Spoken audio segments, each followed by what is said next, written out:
Good afternoon, folks. Bob Hodem here with the Alternative Board, and we have with us today Dr. Pamela Ellis with Compass Campus Advisory. And what we wanted to do today is chat with Dr. Ellis a bit about the challenges she's had coming through this entire coronavirus scenario, if you will. In fact, we're calling this series the Corona Chronicles, for lack of a better term. And Dr. Ellis has been with us as a TAB board member for a few months now, and so why don't you let the folks know a little bit about what you do? Yes, absolutely, Bob. Thanks so much, and I'm really excited to share with everyone because I have one of those businesses in the Miami Valley that not too many people may know of or even think exists. And what I do in short in my business is I help teens find a college that feels like home and partner with parents to avoid overpaying. And so I am working with families on a daily basis, if you will, in terms of navigating the whole college admissions process. Yep. Boy, I wish I would have known you 15, 20 years ago. I wish you had too. I wish you had too, Bob. So how long have you been doing the business? Oh my goodness, I've been doing this business for well over 15 years now. Yes, absolutely. And so we'll say pre-pandemic, how did you go about doing business? In other words, did you contact parents? Did you talk to them physically? What was the scenario there? Well, pre-pandemic, I was still meeting with parents in person, and especially here, because I have a center over on Far Hills, and I had actually moved into this larger space because not only did I have students who were coming in regularly, but parents also that I was meeting with in person and meeting with students to start doing tutoring as well that I would offer there. And so when I work with families, they usually find me through word of mouth. And they find me through speaking engagements. And in this area, I was doing quite a few larger speaking engagements at high schools. And so, as we know, with the schools closing, all of that changed immediately in mid-March. You mentioned earlier that this transition was somewhat seamless. Did you change the way, obviously you're not flying, but what did you change otherwise? Or are you kind of doing it, you're doing it in a Zoom or remote format? Right. Well, the content of my work with teens changed a little bit. And what I mean by that is pre-pandemic, we're talking about college admissions primarily. We're talking about doing campus visits.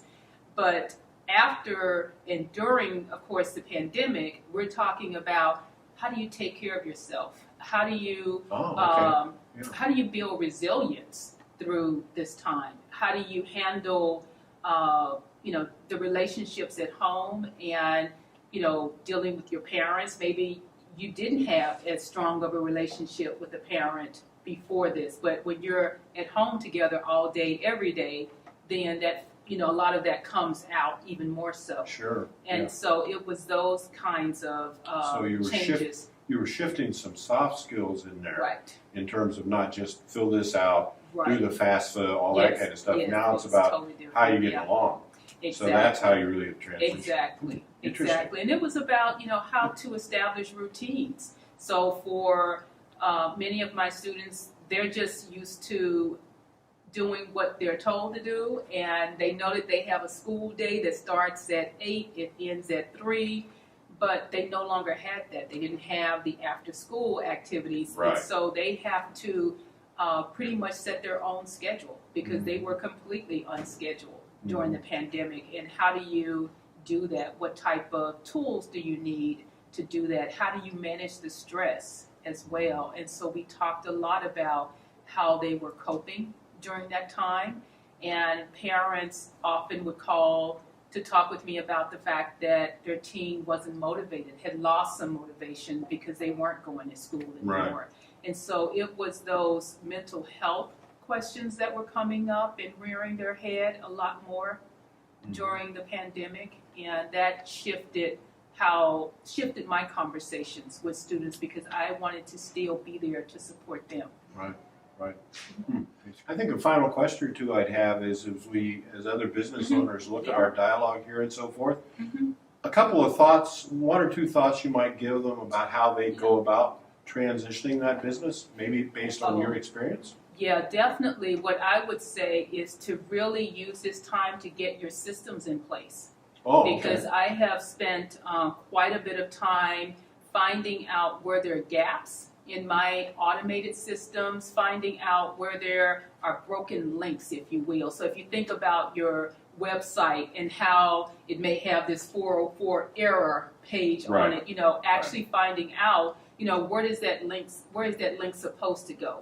Okay. And how do I make sure that my clients as well as prospective clients can still connect with me and they can still have a conversation with me through all of the automated systems that I have in place. Right. And a great case in point is just a few weeks ago, I was doing sign-ups for this boot camp that I have coming up.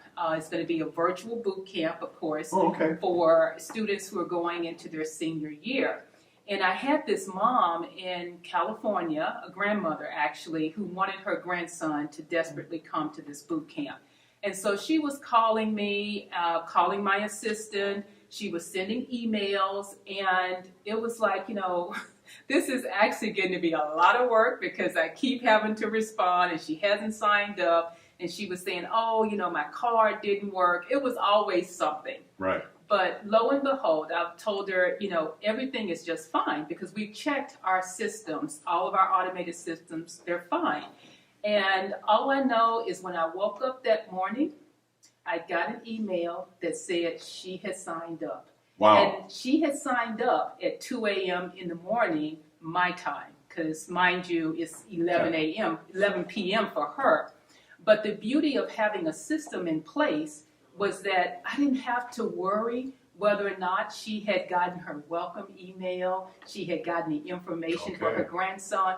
All of that was automated through the systems that I've been working on setting up. And during this quarantine, it's given me the bandwidth to actually work through those systems and make sure that they work. And so that's something that I would encourage business owners, especially when you have a small business, that you need to have systems in place. And even if you're concerned around delegating, because I know a lot of times entrepreneurs don't want to delegate, or it's hard to delegate, but having systems, using those systems and letting those systems do the work for you can really make a difference in terms of multiplying your time and making sure that you're not losing business.